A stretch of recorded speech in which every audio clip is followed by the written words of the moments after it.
3 lifelong friends, 6 trusty balls, and endless NFL takes.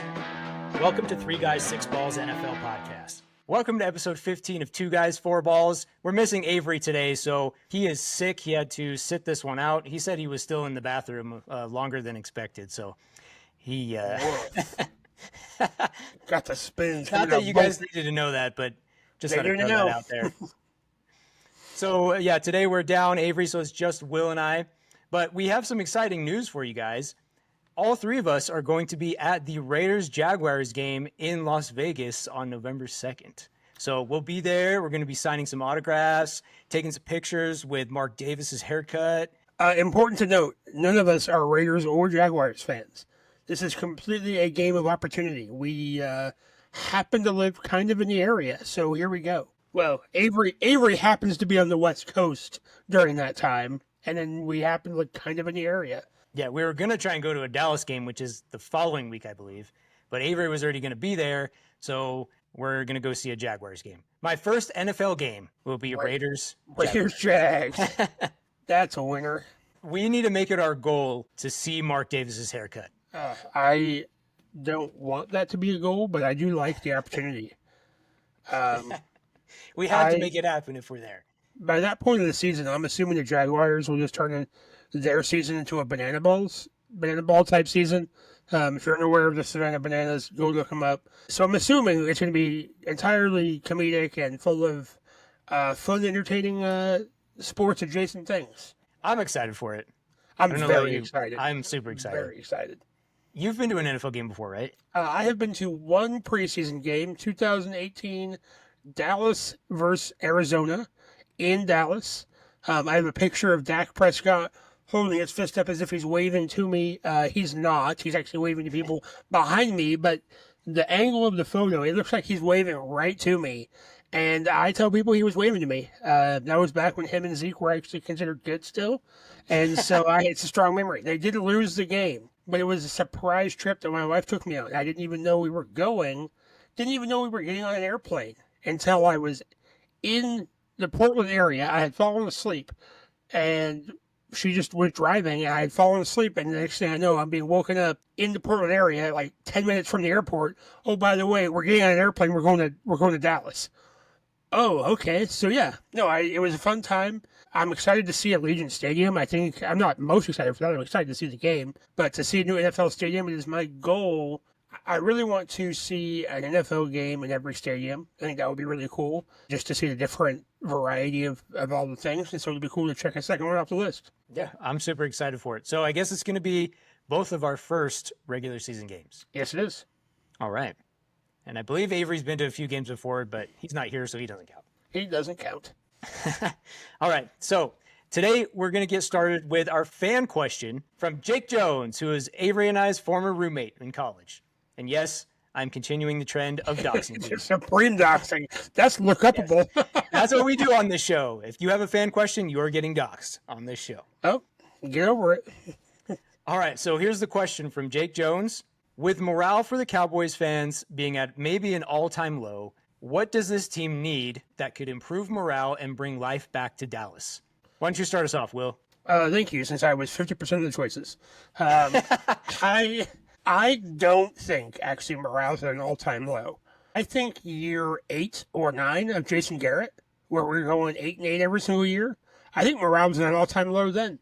When the team just was not getting better and it was consistent and they weren't doing anything about the coaching, they weren't doing anything about the players, it was just consistently bad for like 8 or 9 years in a row. I think morale was lower then than now. And maybe I'm just not as in tune with the Dallas Wire stuff as I should be, especially being a Dallas fan, because I like to be ignorant about it. I don't like to hear, I'm a big enough doomer. We all know I'm the hater on this show. I'm a big enough doomer as is. I don't need everybody else bringing me down. But they could have started by hiring literally anybody else as their coach. Now we can't do that now, but we've got Schottenheimer, right? Ryan Schottenheimer, head coach. Mm-hmm. Yeah, the most boring head coach hire they could not possibly went with. They have not picked such a coach since Jason Garrett, which I get was 2 coaches ago. It's not like we're talking generations ago, but they could have picked anybody else and actually made an effort to get a decent coach. And decent coach, we don't know anything about Brian Schottenheimer's head coaching yet. We don't know anything about him yet, so I'm making all this out of pure assumptions. But we could have got an exciting coach that's going to do something. The problem is that Jerry keeps picking yes men who are just going to do whatever Jerry wants. And so that's the other thing that could change morale, is if Jerry, he doesn't have to retire from owning the team because that would be death, and I'm not wishing that upon Jerry Jones. But if he would step back as GM and let somebody else make player decisions and personnel decisions, I think that would be incredibly beneficial. I think that would boost morale a lot, as if somebody else had actual say in the team. I agree. I think Jerry needs to step down, which we all know he's not going to. Not even a little bit. Unfortunately, it is going to take him dying for that to change. I actually went with a different approach that is still Jerry's fault, but it's something that has to do with players on the field.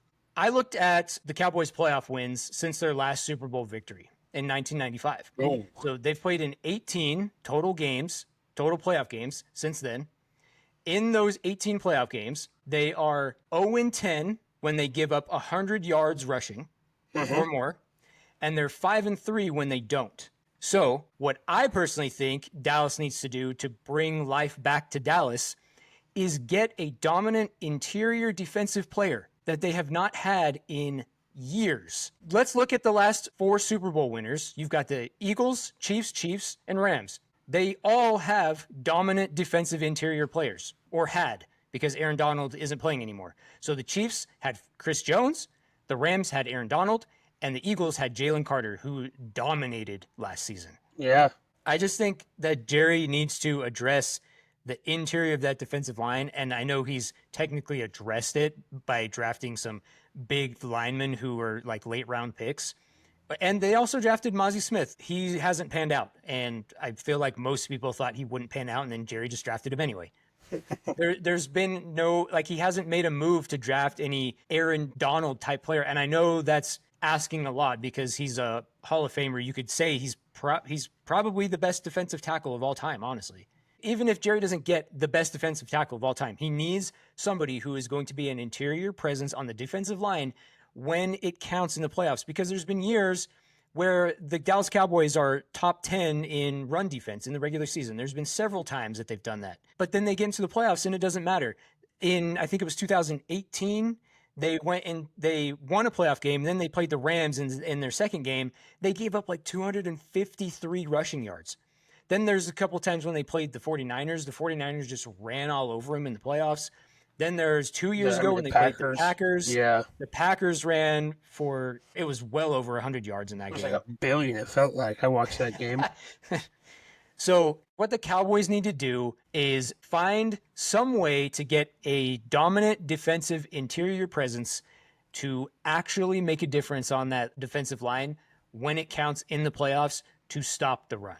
Yeah, I can't agree more, honestly. I think it's a really good point. I think they've tried to do it with their linebackers for a lot of years, with Sean Lee and Jalen Smith and, well, now Micah Parsons, who's not an interior linebacker, but they've tried to have dominant middle linebackers for years now, and it's just not the same. It's not the same when you've got your linebacking core strong and your defensive line weak. Because if their offensive line is getting to second level, they're just going to run all over you, and that can't happen. Exactly. Now, shout out again to Jake Jones for the question. Hopefully, Jerry Jones can make a move for a interior defensive presence, but we all know he's not going to. So, not even unfortunately, Jake, the disappointment will go on for several more years. I mean, if history says anything, we're looking at probably 4 years of Schottenheimer. Even if he goes 2-15 in 3 years, and they'll go, you know what, 1 more year. We'll just give him one. It's his team now. 1 more year. We're looking at 4 years minimum here. We just need to buckle up for another run of 9-8 at best. Jerry will always find an excuse. If it's somebody was injured. Somebody was exactly. Dak Prescott got hurt, so you were going to give you a pass in your first season, and then all he has to do after his first season is go 9-8, even 8-9, and Jerry would consider that good enough to keep his job. I mean, it could be anybody. If CeeDee Lamb gets hurt, and I hope none of these guys do get hurt, but if CeeDee Lamb gets hurt, your best player on offense got hurt, so what are you supposed to do? And then it's just next year, you had a new play caller this year, so of course this, that, and the other. It's just excuse after excuse. There's always some player who gets hurt, whether it's Diggs, Deron Bland, Dak, offensive linemen. There's always somebody. There's always somebody. And Jerry's 82 years old now, so he realistically is going to own that team for 10, 15 more years. Yeah, I mean, if he goes to 100, sure, but he looks like he's 100. But seriously, 10 to 15 more years of running that team, and rest in peace, Jim Irsay. But I hope that Jerry has set his children up to be successful, like Jim Irsay did with his daughters. I think they're all girls that he had. Who have now taken over that team, and they seem to be taking it over in stride and trying to make it better immediately. So it's going to be unfortunate if we get to generation 2 here of the Jones family, and Steven's sitting up there passing his glasses to his nephew to have them clean, and it's like, all right, pal, you got billions of dollars sitting there. Let's maybe do something extra here. Go Cowboys! Woo! All right, 7-10, baby. Let's go. The problem is that's not even going to be 4th place. That's going to be 3rd place in NFC East, 7-10. And so it's going to be like, well, we weren't last, so it could be worse. Yeah. So we're winning, right? It could be worse. Yeah. Top 3. You got bronze medal right here. 3 or 4. I'm glad you brought that up, actually, because I actually want to talk about the Giants a little bit later in the show. So. Oh, yeah. Yeah, me too. All right. So first thing we're going to talk about here is, I guess second thing we're going to talk about is some of the players that are holding out from minicamps. And so what we're going to do is just go through some of the bigger names and kind of just talk about the situation they're in. I personally would like to go with Shemar Stewart last. I want to spend a little bit more time on that situation, if that's okay with you, Will. Yeah. Let's get started with the easy one, though. Let's go ahead and start with Jalen Ramsey, who is a Dolphins corner. The team is seeking a trade, so it kind of makes sense that he's not there. There's not really much to say on this one. But I do think that's going to be kind of a hit for the Dolphins secondary because they were a top 10 scoring defense last year. So losing Jalen Ramsey is not going to do them any favors, in my opinion. But do you have anything else to report on Jalen Ramsey, Will? Not specifically. I just think he's going to be harder to move. The problem is that the next 3 years, he's contracted out through 3 years here. He's got $25 million due next year, $26.8 the year after, and in 2028 he's due $36.1 million on a cap hit. And some of his incentives and bonuses, I do believe those carry over when you get traded. It's going to make it hard to move Jalen, and so they may not be able to. So this holdout may be all for naught at the end. They do have a potential out after this year, but still, the last thing they want to do is to have to cut a player like Jalen Ramsey when he's got a lot of trade value still. I got a question for you, Will, and Yes. You may not even know the answer to this. Probably not. Why do teams, like when they're trying to move a player, why do they make it known that if they don't trade him, that they're going to release him? Like, why would a team trade for him in that situation if they just know that you're going to release him? Ooh, that is a good question. So if they release him, he hits the waiver wire, which you probably know from fantasy football, but that is an actual thing. And in the NFL, when a player's released, it hits waivers, and every team, just like in fantasy football, has an opportunity to pick him up. And it starts with the worst and goes to the best. Now, if it goes through all 32 teams and not one team picks up his option, his waiver option, then he goes to actual free agency released. And so that's why you would trade for him. Because if you're sitting there as the Chiefs, you're going to have option number 31 to get this guy. And if you really want this guy, you don't want to chance 30 other teams before you, at 31, have the opportunity to pick him up. And so you want to trade for him now to get him on your team. But if you were like the Titans, there's no way you're going to trade for him. If you want him and he can take his contract, you don't want to give up anything you have, which already is not a lot. You probably don't want to pay the asking price. And if you can pick him up on the waiver wire, that is infinitely better for you. So that would be why. I guess I never thought of that. But that makes sense. I just always thought it was kind of stupid that they're making it publicly known that they're going to trade this guy, and then it's a risky business move, but it is for business. Hey, if we don't get a trade here, we're going to have to release him, and he's going to hit the waiver wire. And so Eagles, Chiefs, even a mid-range team like the Steelers or something like that, if they're looking at him, they know that, okay, he has to pass through 15 teams to get to us at number 16, and we have the opportunity to sign him or not. Sometimes it's not worth the risk, especially if you know Because that I think is why other things get released of, oh, this team was looking at trading for him, this team was looking at trading for him, this team made this offer. I'm sure all these GMs and player personnel, they all talk and they all know information. Obviously, there's trade secrets they're not sharing from team to team, but they definitely know who's looking at who and what team needs what with their scouts and everything like that. And so I think they do it to try to be more business-esque and more like incentivizing people to actually trade for him rather than actually having to release him. I feel like they're going to end up getting like a 6th-round pick for Jalen Ramsey or something. I mean, if it was 2 years ago, they'd be getting the king's ransom for him. And I don't mean like if he was 2 years younger. I mean like if the timeline were such, where he's 31 right now? No, I'm so sorry. Yeah, he's 31 right now. So he's 31 right now. A 31-year-old corner, at his skill level, 2 years ago, you're getting a first and a third. The trade market 2 years ago versus now has tanked significantly. Players are just not valued as high. Teams are not giving up near as high of anything. I mean, look at like the Amari Cooper trade, right? Dallas gave up a first-round pick for them, and then a couple years later, players of similar skill level are getting traded for 5th-round picks, 6th-round picks. Like that was such a bad trade. A single pick, yeah, but everybody was making those trades at that time. Any starter at any position was getting traded for a 1st or 2nd-round pick, and now starters are going for 5th and 6th-round picks because veterans are not being valued as high in the trade market anymore. I think it's because contracts have gotten so high, and so you're trading multi-$100 million contract for a 5th-round pick who you're going to pay a nickel. I think it all comes back to money.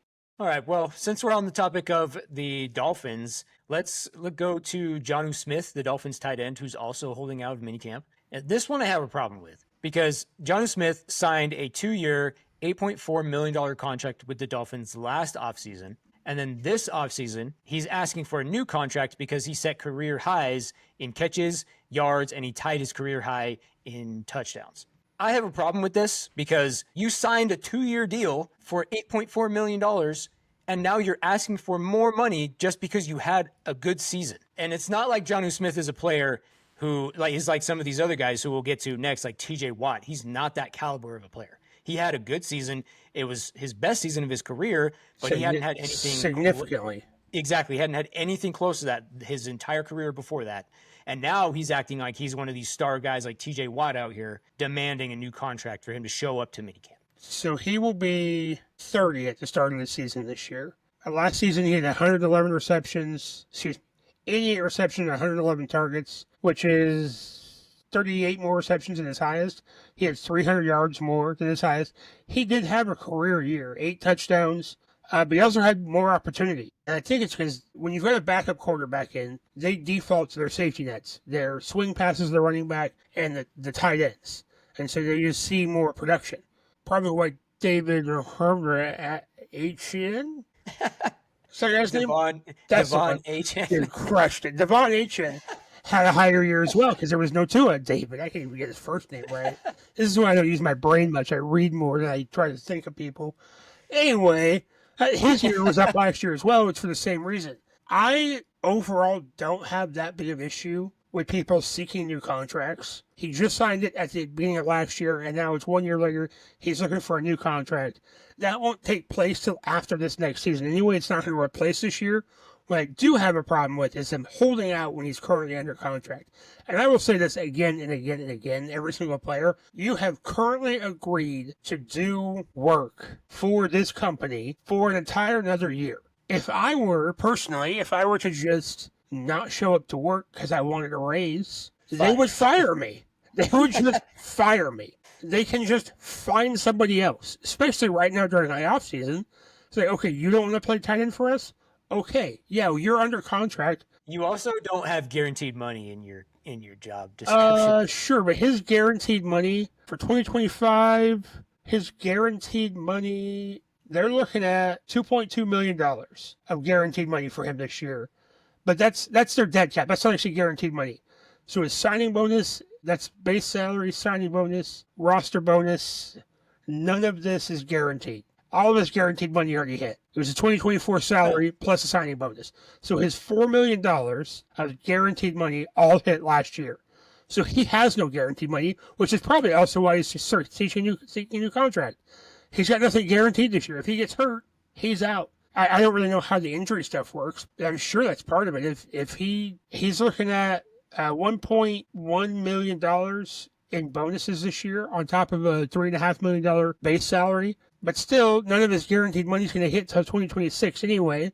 So get your butt to work and, be part of the team. Quit getting left behind. Yeah. I just have a problem with it because of the level of player he is. Yes. Like, if you're like a high caliber player and you're seeking a new contract, go for it. Because you've proven yourself. But, I mean, I guess he proved himself 1 year, but how many times have we seen players have one good year and then just suck? Well, and calling it proving himself is a bit of a stretch because it was his first year on the Dolphins. Yeah. He was in Tennessee for 4 years, New England for 2 years, Atlanta for 1 year, and he was in Miami for 1 year. So he really hasn't proven anything. You haven't proven anything. And every other year besides last year, you have had terrible stats. I don't even, terrible is a bit strong of a word, but his highest yards total besides last year at 884. The highest previous was 448 receiving yards, and that was back in 2020 when there were no fans in the stands. So he also had 8 touchdowns that year. So maybe that's why he's good in Miami. Nobody showed up to the games there either. All right, let's move on to TJ Watt. I think this one's pretty easy, fairly simple, but just answer this question for me, Will. Yes. Do you see a world where TJ Watt is not on the field for the Steelers week 1? No. I don't either. So this one I do view as different. Like you said, he's proven himself. He's been a Steeler for a long time. He's been the capstone of the Steelers defense for a long time. He's been their guy for a long time. I don't blame him for wanting more money. He has no contract after this. It's not like he's an unrestricted free agent after this season. So there's no guarantee he's going to get any money at all after this year. And so that's what he's looking for. He's looking for a commitment. And I don't really blame him for that. He is currently under contract for this year. So personally, I think you should get your butt to work and go do the thing. Because to me, it also sets a bad example. They just had the draft. They just brought in a bunch of players. And now your best guy isn't even out there to show him the ropes. To show him what Steeler football is all about. To show him how to handle guys like Aaron Rodgers. I think it sets a bad precedent, sets a bad example. It's becoming too commonplace in the league, in my opinion. But I do understand it somewhat. Yeah, this one I understand a little bit more just because he's TJ Watt, Defensive Player of the Year, caliber player. Yeah. So I understand a little bit. I just, like you said, I don't see a world where he's not on the field week 1. I think the Steelers are going to get this done. They're going to lock him up. This stat right here is the reason why. Watt has missed 11 games in his career. In 11 games that he's missed, the Steelers are 1-10 in those games. When they don't have TJ Watt, they're 1-10. So without TJ Watt, they are a completely different team, a completely different defense. He has had 11.5 sacks at least in 6 of his 8 seasons. And one of those seasons where he didn't, he was a rookie. And one of those seasons that he didn't, he missed 7 games. This dude is as good as you're going to get when it comes to that position. So I don't see a world where the Steelers don't lock this up. They don't get it done. TJ Watt's going to be on the field week 1. I think it's that simple. All right, so next guy, Terry McLaurin, wide receiver for the Commanders. So he's holding out because he's seeking a contract that's worth $30 million per season. He's currently making $22.7 million. $30 million a season? $30 million per year. Whoa. So I actually have a little list here of every receiver who makes less than $30 million, but more than McLaurin. And so I'm going to read this off, Will, and I just want you to tell me, based off of this list and what these other receivers are making, do you think he should get this money? So again, this is every receiver who makes less than $30 million, but more than Terry McLaurin. First one is T. Higgins, then Jalen Waddle, DJ Moore, Devontae Smith, Nico Collins, Michael Pittman Jr., and Calvin Ridley. They all make more money than McLaurin does. All of those guys are also younger than Terry McLaurin. What, McLaurin's like 30? He will start the season at 30. So, man, I mean, if you're looking for a 2-year, $30 million a year deal, maybe. But most of that 30 per year is going to have to be in bonuses of some kind. I just don't think that I guess let me back up this whole thing. If the Commanders are going to do it, right now is the time because your quarterback's on a rookie deal, and so you've got more money right now than you're going to have in 3 years. Even if the salary cap keeps going up, I think that we will still see quarterback values go up, but I don't think it's going to be shared percentage-wise the same. Terry McLaurin has been a big piece of the Commanders for a long time. Do I think he's deserving of that much money in comparison? Yeah, probably. But as you get older in years, your production goes down, and that's just that's just what it is. It's sad to say, I guess, but he's another guy who's been a career commander. Well, he's been in a team in Washington for his entire career. However you want to say it. It really doesn't matter. He's been there his entire career. And I guess if they want to be this new face Commanders, it's the right move to pay the man. But again, at the same time, you're under contract still. Get your butt to work. I know, I'm so indifferent about these contracts. The values are so high because it's an entertainment contract specifically. But he's getting paid, his base salary is $15.5 million this year just to catch a football. Now, there's more to it than that, sure, but just these bonuses and incentives, sir, please just get to work. That's all I'd say. And I think statistically, the players that hold out, we see a slower start to the season. So, like, if you're looking fantasy-wise, as we're coming into the year, I realize it's still June. People aren't really thinking about fantasy football until end of July, August, when preseason starts. But if you're not in camp earlier, I mean, we're talking mid-July. If they wait until preseason or even the regular season to start playing, they have such a slow start. They're not even useful for your team for the first quarter of the year. And it's not just strength football. Every time. It's for the actual team. They're just not productive for the first 4 games. And so they end up hurting themselves more because then you don't get your incentives, you don't get your bonuses. And so, I don't know. Do I think Terry McLaurin's worth it? Yeah, probably for that team. But at the same time, I don't know. What do you think? I think he's worth it. One, based off of those names, I think he's better than a lot of those receivers. Yeah, I can agree with that. And also, I think he's worth it because I'm looking at the depth chart for the Commanders right now at wide receiver. So they have Debo, but I don't think Debo is that good. I think he's super overrated, in my opinion. And then they have Noah Brown, Luke McCaffrey, Jalen Lane, who's a rookie, Michael Gallup, who's washed, and then a bunch of guys that nobody's ever heard of. So I think it's kind of like the same situation with the Steelers and TJ Watt. Like, I think the Commanders know that they have to pay him. It's kind of just a matter of agreeing to something at this point. But I think they know they have to pay him because they can't waste a year with Daniels as their quarterback on a rookie contract. Right, especially because they brought in all this offensive line help this year. With their first-round pick going to the right tackle, they brought in Laramie Tunsil. They're making all the moves to do the right thing. I would not be surprised if we see another receiver or another offensive weapon come in the offseason, whether by trade or by... I mean, there's still some free agents out there. Keenan Allen, right? He's still available. There's still free agents available. And maybe that's the thing. They don't get a deal done with Terry, so they sign a free agent for cheaper. The only problem with that is if there's a guy who's a free agent, he hasn't practiced with the team, he's not at the facility doing the workouts. It's kind of the same situation that you mentioned. Like, it's going to take him a little bit of time to get there, right? So I do like that though. Like, I think Keenan Allen, even with McLaurin, would be a great addition if they could find the money to pay both of them. Well, yeah, and then that way you don't have to rely anything on Deebo Samuel. Exactly. That dude's garbage. I think he's garbage. He had one good season, and he just happened to be on my fantasy team and actually won me my fantasy championship that year. But then after that, he's been terrible. Sorry, 49ers fans. I'm just telling the truth. He's not on the team anymore. It's fine. I know. They don't care about him anymore. No, matter of fact, they probably hate him, if we're being honest. Probably. But they loved him too much when he was on the team. Just like they do with other players. Okay, let's get on to the last two guys. Trey Hendrickson and Shemar Stewart we're going to finish up this segment with. So let's start with Trey Hendrickson. In 4 seasons that Trey Hendrickson's been with the Bengals, he's totaled 57 sacks. He's averaged 14.25 sacks per season. Jeez. Last season, he led the league in sacks with 17.5. The season before that, in 2023, he also had 17.5 sacks, but he was second in the league behind TJ Watt. So this dude is on that level. He's on that level with TJ Watt. This guy knows how to get to the quarterback. He can help your defense. I can't imagine how bad the Bengals defense would have been without him on the field last season. Yeah, no joke.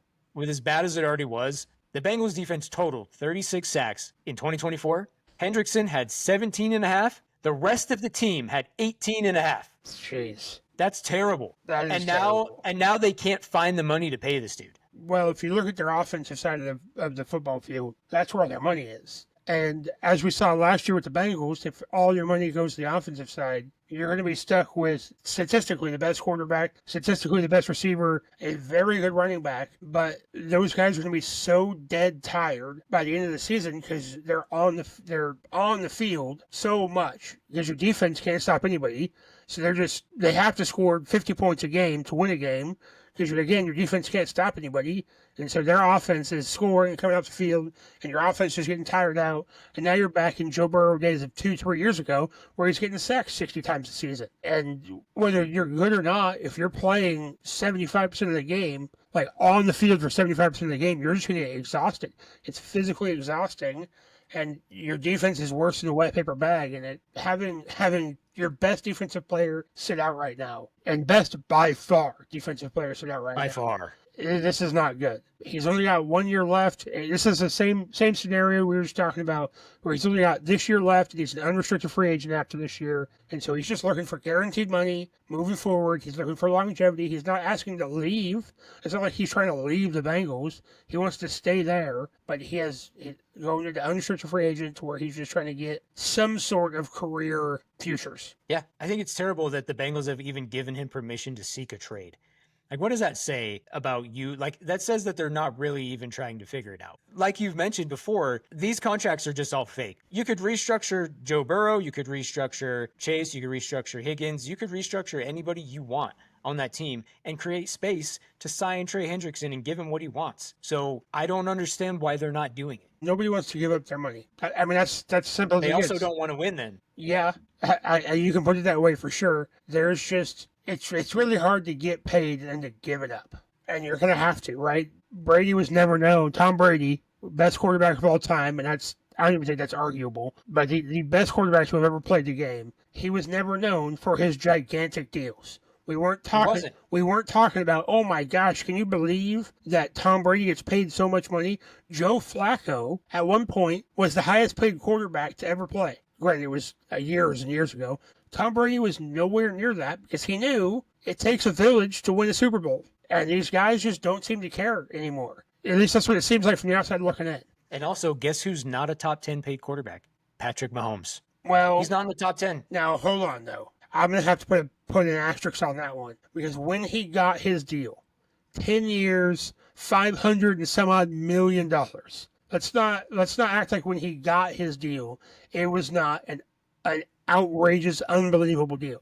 Again, it's all fake money. All of that 10 years is fake. 500, some odd, 503, I think, $1 million, 506, something like that. It's all fake money, fake deal. But when he got it, that was an egregious, no way, you're paying this guy way too much money. Now, it was a really smart deal by the team. It was the same thing in the NBA. They signed these guys up for these huge deals. They're super maxes, and by the end of their super max, they're making like chump change. It's the same thing that they did with him, that when he made that deal, it was heavily front-loaded. Yeah, you're paying him a lot now, but by the time that deal's over, it's going to be like, wow, you only pay him this much money? It was an incredibly smart business decision by the Hunt family down there in Kansas City, but they just don't take it anymore. No contract will ever be stupider than the Deshaun Watson contract. My God. But we don't need to get into that. The Browns be browning. Browns be browning. All right, let's move on to the last guy here, Shemar Stewart, who is supposed to be teammates with Trey Hendrickson, but he's also holding out, and this is a rookie we're talking about. Well, I'll let you go first because I kind of got a lot to say about this dude. I don't really know what to say. I mean, at this point, I equate this to pretty big baseball fan here. You can draft a player in baseball, and then they can choose to go back to college. Or if you draft them in high school, they can choose to go to college rather than coming to your professional team. And they can enter the draft next year, and they can get drafted to a different team. So you've then wasted a draft pick. It feels like we have the same thing going on here, except in the NFL, you cannot choose to go back to college. At least I don't think it's an option for Shemar Stewart to go back to Texas A&M. Although if he wanted to get 1.5 more sacks, that's the place to do it. I just think that it is going to end up being a waste of a draft pick. People keep talking about, oh, well, he could get drafted again next year. But who's going to draft him? He's going to slide worse than Shedeur Sanders. There's just no way that this scenario ends well for Shemar Stewart in the long run. We have on this show talked a lot of crap about Shemar Stewart. I mean, he went through college and got what? Three sacks? 4.5 sacks. 4.5 sacks total? In 3 years. In 3 years, that's what it is. That's bad. You drafted a guy at pick number 17 due to his athleticism. And if you're talking about a linebacker, I guess, or an edge rusher, he's not an actual edge rusher, is he? Or is he technically listed? So he is an edge rusher, and so athleticism really does matter there. But ask TJ Watt, ask any of the Watt brothers. Technique's going to matter more. Ask Dwight Freeney about edge rushing. Technique matters more than just pure athleticism. And that's teachable, but this guy, Shemar here, is showing over and over and over again, he's not going to be teachable. If you're not going to sign your guaranteed rookie contract, and it is fully guaranteed, it's 4 years, $18 million or something like that, fully guaranteed, and it's a preset scale. The rookie deals, the year after Sam Bradford and Ndamukong Suh, they went, okay, these rookie deals, these rookie contracts are getting outrageous. We're paying people to come in. We're giving them $60 million contracts, fully guaranteed, outrageous deals. We can't be doing this anymore. So they set up a rookie pay scale. And so it's not like there's room for negotiation, or there's not like there's room for a lot of movement here. You were picked at number 17. This is the deal you get. Just the fact that you're not signing it, I think, is just completely asinine. It's ridiculous. So I like that you brought up the draft thing, because I actually have a couple, some information that I don't feel like a lot of people know. If the Bengals fail to sign Stewart by August 5th, which is 30 days before the start of the season, Cincinnati cannot trade him. Then the next major deadline after that is November 11th, which is similar to the franchise tag. If Stewart has not signed his contract by then, he's not eligible to play the rest of the season. And then if Stewart does not sign or ever take the field this season, he is eligible to re-enter the draft. And the only team that cannot draft him is the Bengals. So they would be completely wasting a pick. Their first round pick. Happens. Their first round pick, yes. I thought that was interesting because I actually didn't know that. And what an opportunity for Shemar Stewart to come onto the field on a defense that desperately needs help, to work with one of the best defensive linemen in the league if he stays on the team. And then you're just pissing your opportunity away. You're just wasting your entire rookie learning time. It's the rookie training camp stuff like that, but it's your learning time. As you move up in level, high school or pee-wee, middle school, high school, college, the coaching gets better, the facilities are supposed to get better, although I don't know if the Bengals have better facilities than Texas A&M. That is truly up for discussion. But I am not... I don't know. This is a bad career move. That's what this is. Agreed. Here's my problem with Shemar Stewart. He's in a contract dispute over the language of his contract that could potentially void guaranteed money in future years if he were to get suspended. Now, this contract is the same language as the Cardinals and the Seahawks, who were picked 16 and 18, which is right before him and right after him. It's the same exact language. And those first-round picks have both signed. The problem I have with this is if you're in a dispute over getting suspended and potentially losing money, that tells me something about your character. That tells me that the moment that you get your guaranteed money, you're going to go out and do something stupid and get suspended. That tells me a lot about who you are as a person, not just a player. Yeah, I think that's pretty shady. It is. Now, here's the even bigger problem I have with Shemar Stewart. He said, I don't want nothing more than what I deserve. Now, aside from the terrible English, what do you deserve, Shemar? What do you deserve? You are a rookie who has never played one single down in the NFL. You had 4.5 sacks in 3 years. You could barely produce in college. You have not played one single snap in the NFL. I don't care if you were picked number 1 overall. I don't care if you were picked 17 overall. What do you deserve? You don't deserve anything right now. Right. You are a rookie who can't even report to minicamp because of a dispute over your contract, the language of your contract, and you think you deserve something. You deserve absolutely nothing. You are not Trey Hendrickson, even though you seem to think that you are. You are not Trey Hendrickson, who does deserve it because he has led the league in sacks. He's averaged 14.25 sacks per season since he's been with the Bengals. He has been the Bengals defense. Shemar Stewart, you are not Trey Hendrickson. You deserve absolutely nothing, my friend. Absolutely nothing. This is ridiculous. He wasn't even the best player on that Texas A&M defensive line. No, he wasn't.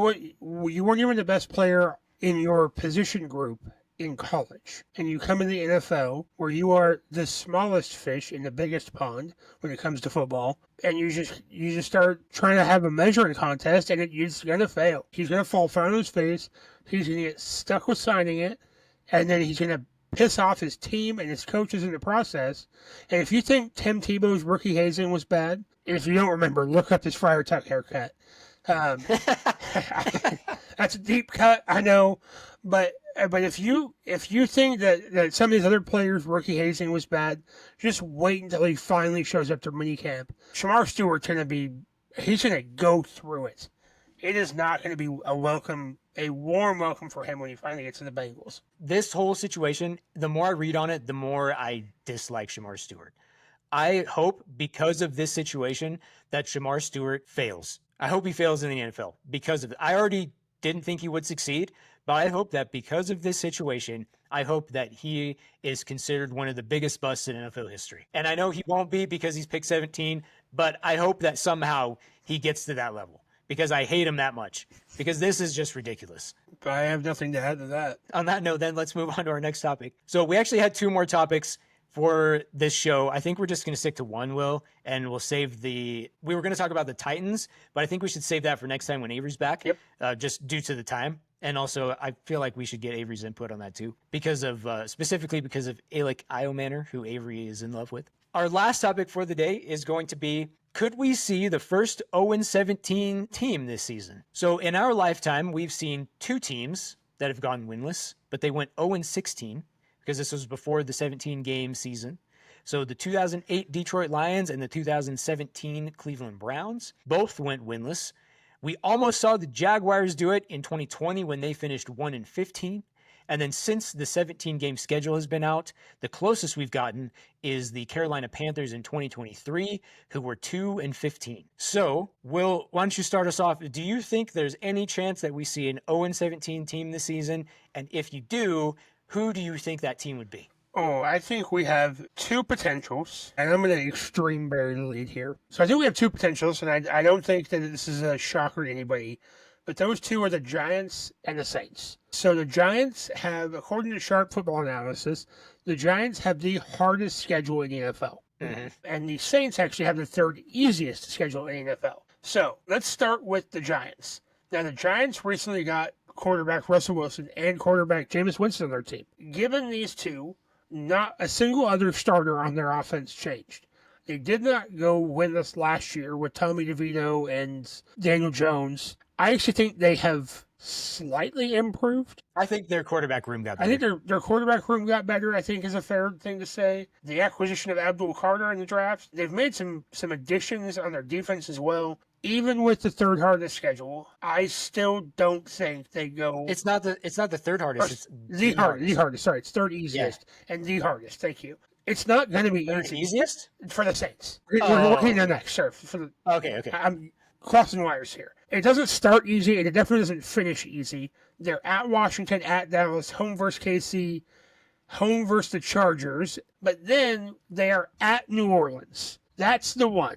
That's going to be, if they go 1-16, that's the one they're going to win. They're home versus Philly, at Denver, at Philly, home versus San Francisco. That's another winnable game for them. Because I don't think the Niners are going to be very good this year either. I don't think winless, but not very good. At Chicago, home versus Green Bay, at Detroit, at New England in Week 13. Then they have a bye at home versus Washington, home versus Minnesota, at Las Vegas, home versus Dallas. So it's pretty grueling, but it's not unwinnable. So I don't think they go over. I think they get a couple wins in there. Maybe 3. I think 3-13 or 3-14 at best, truly at best. We don't know what Russell Wilson we're going to get this year. And I think that is the best possible scenario for Russell Wilson. We have heard so much about Russell Wilson over the past years. Mr. Unlimited up in Seattle. The Instagram videos with Sierra laying in bed. The hey Broncos, let's ride. That's right. Or hey Denver, it's Broncos. Hey, what's up? Broncos country. Broncos country. That's the one. Broncos country. That's right. Him doing high knees on the airplane. We've heard all this stuff about Russell Wilson every offseason and every season for his entire career. And the one year he goes to the most high-profile city in the country, we hear nothing about him yet. I mean, that's a good point. Even day 1 of Broncos camp 2 years ago, his first year in Denver, he showed up in some massive truck, making some absolute statement, wearing his game jersey. He made an absolute jackwagon of himself day one of camps. And now that he's in the, like I said, the most high profile city in the country, and we haven't heard a single thing nationally about Russell Wilson. I'm sure there's been minor things. If you're in New York and you're a Giants fan, you're tapped into that wire. I'm sure there's been things, but we haven't seen anything on him nationally. And I think that is the best possible scenario for Russell Wilson, as if he just goes to work, like we've been talking about this entire episode. He just goes to work, he does his thing. Russell Wilson is not a bad quarterback. He may have never received an MVP vote, but that doesn't mean he's bad. I think it's a first place MVP vote, technically, by all standards. So I think that between him and Jameis Winston, which is a crazy combination, and you get Jackson Dart right behind him, those fans are going to be clamoring for Jackson Dart. But if Jackson Dart can sit a year or two behind prime mentality Russell Wilson, we don't have prime Russell Wilson, but prime mentality Russell Wilson, when he was consistently taking that Seahawks team deep into the playoffs and then 2 Super Bowls, it could set Jackson Dart up for a wonderful career. As much as I want to see him play early, he was their first round pick this year, was he not? No, Adam Carter was, but he was also first round pick. He was also first round pick. Yeah. Yes. And so everybody's going to want him to start early, but I just don't think it's going to happen. Especially if Russell Wilson can just show up and go to work. So the Giants, I'm going to give them a no. They're not going to go 0-17. So before we go on to the Saints, yep. I also picked the Giants, but I picked the Giants as my dark horse team to go 0-17. And the reason why I picked them as my dark horse is because I have been on the show several times saying that I think the Giants are going to be competitive this season.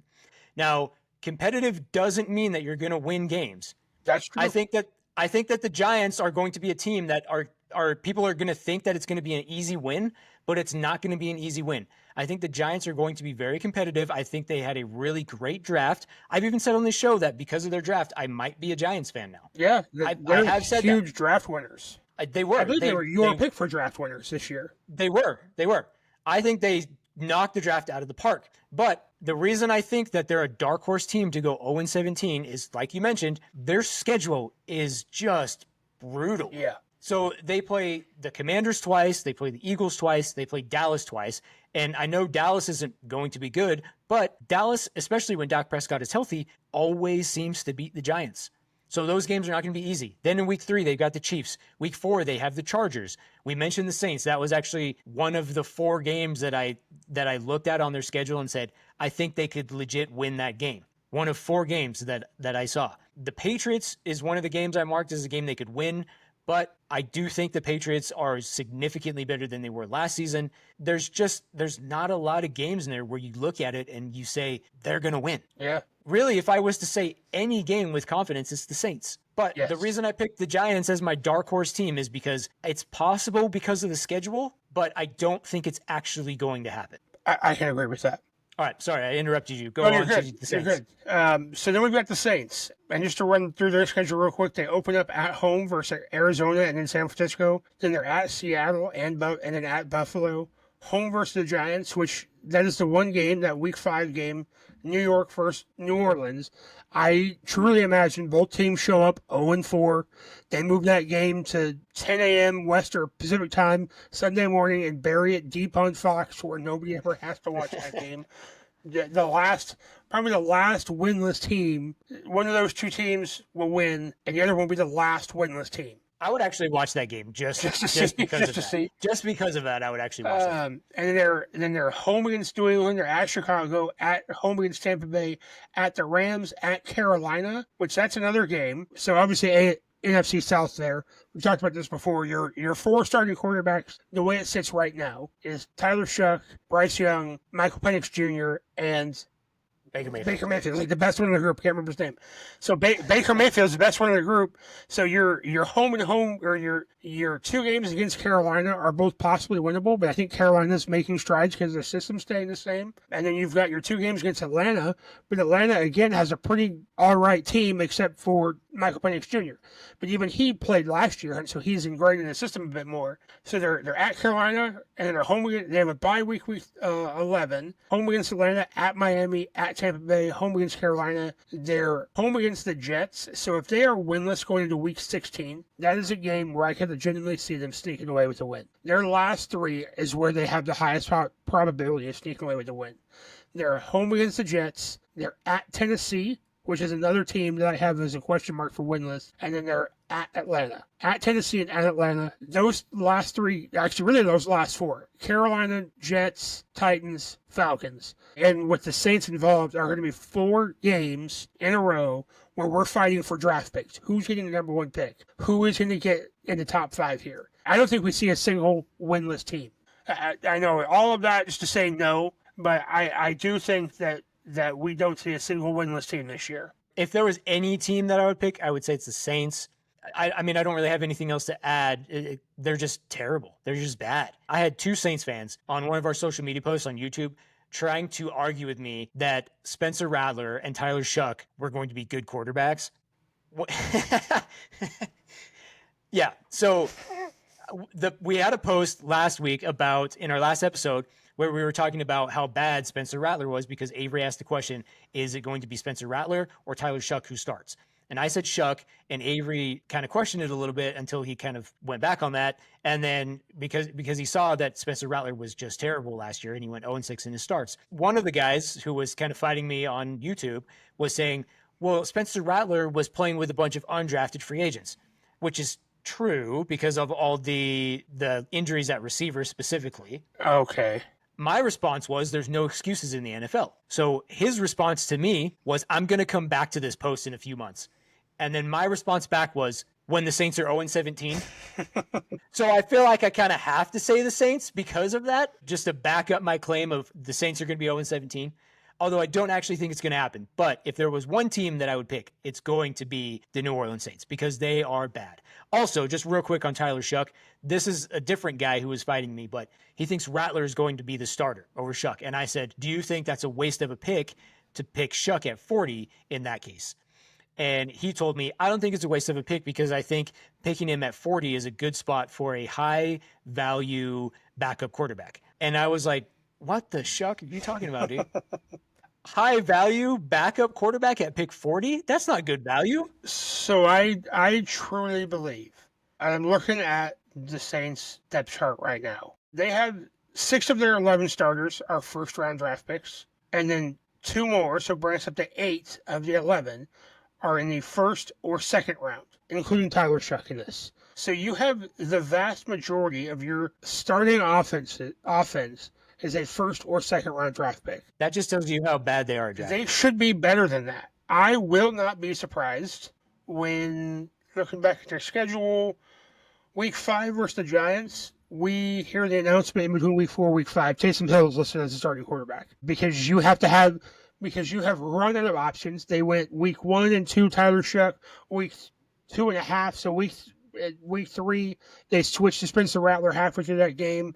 Rattler does just as bad as he had before. Now you've crushed Tyler Shuck. And his 26-year-old body. Yeah, you've crushed his morale. He's lost all mental faculties. Not like he's incapable. It's just hard to recover from that. Spencer Rattler has shown himself to not be the guy. And so where they have to put anybody who can kind of throw the ball and still is an athlete. And so they'll put Taysom Hill in. And I said this earlier on this show, not today, but in a previous episode, this is a good year to get Taysom Hill as a tight end for your fantasy team. Because when he eventually starts a quarterback, he's going to rack up the points. Because their receiving core, they've got Chris Olave, they brought in Brandon Cooks this year, they've got Rashid Shaheed. Yikes. I'm even looking at the name. Rashid. I love it. Shaheed. I love the name pronunciation on this show. Jawan Johnson's not terrible. I just think that if you get a good enough athlete, i.e. Taysom Hill, in there, if you stop him from returning punts and kicks and actually put him at something that he can kind of do. He played quarterback in college when he's at BYU. I truly think he probably gives him the best chance of winning. Which sounds so sad because they don't want him to play quarterback. They want him to play anything else because he's not that good of a quarterback. He's a real Tim Tebow type, but he just adjusted better. Yeah, that team is just garbage. It really is. Although I still don't think they go winless. I think they win probably one game, honestly. They will probably be pick 1 or 2 next year. I have their whole schedule out in front of me, and I marked each of the games that I think they could potentially win, and I marked one, which was at Titans in week 17. Yep. That's the one game that I can see, like, there's a legit possibility that they can win. And the reason that the Titans are another team I think could potentially go 0-17 is because the Saints might beat them in week 17. Now, I'm just going to leave that as a cliffhanger, as a segue into next week, because we're going to talk about the Titans. And with that, we'll be back next week. We'll talk about the Tennessee Titans and what they've put around their rookie quarterback, Cam Ward. And as always, don't forget to keep your balls played with. We'll see you next time. Miss you, Avery. Also, Mark Davis's haircut still sucks.